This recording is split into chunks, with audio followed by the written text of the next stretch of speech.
নাও নাও ঘাতক, তোমার রক্তাক্ত খর্গ আমার হাতে দাও। এই নিন মহারাজ।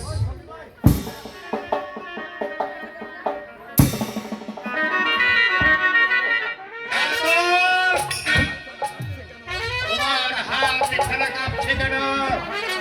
তাহলে কি মহারাজ,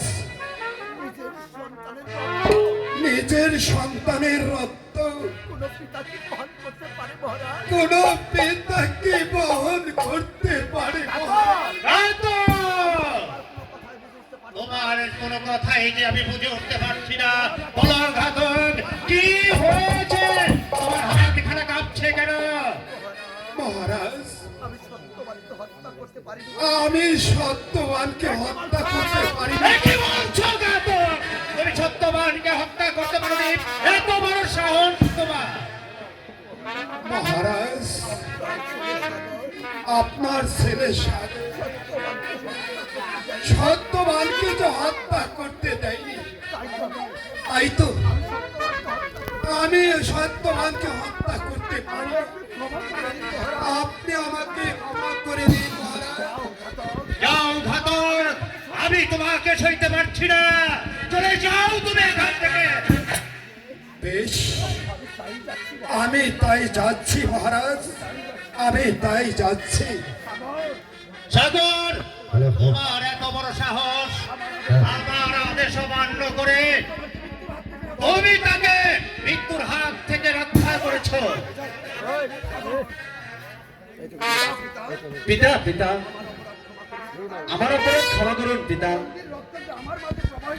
বন্দির রক্ত যে আমার মাঝে প্রবাহিত, তাই আমি তাকে মারতে দিইনি। এসব কি বলছো সাগর? ও কি পিতা গো,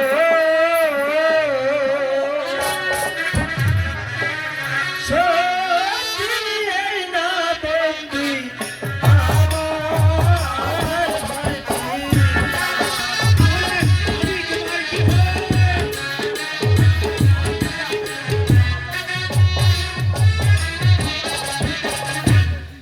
আপনি আমার ভালো করুন।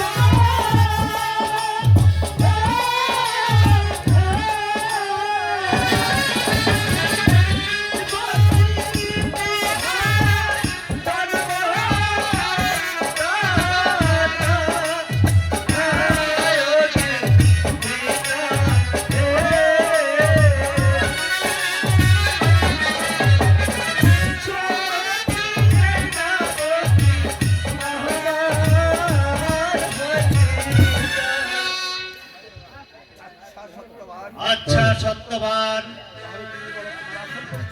আসল তাহলে সত্যি করে বলো তো, তোমার আসল পরিচয় কি? কেমন করে সাগরের জন্ম হলো?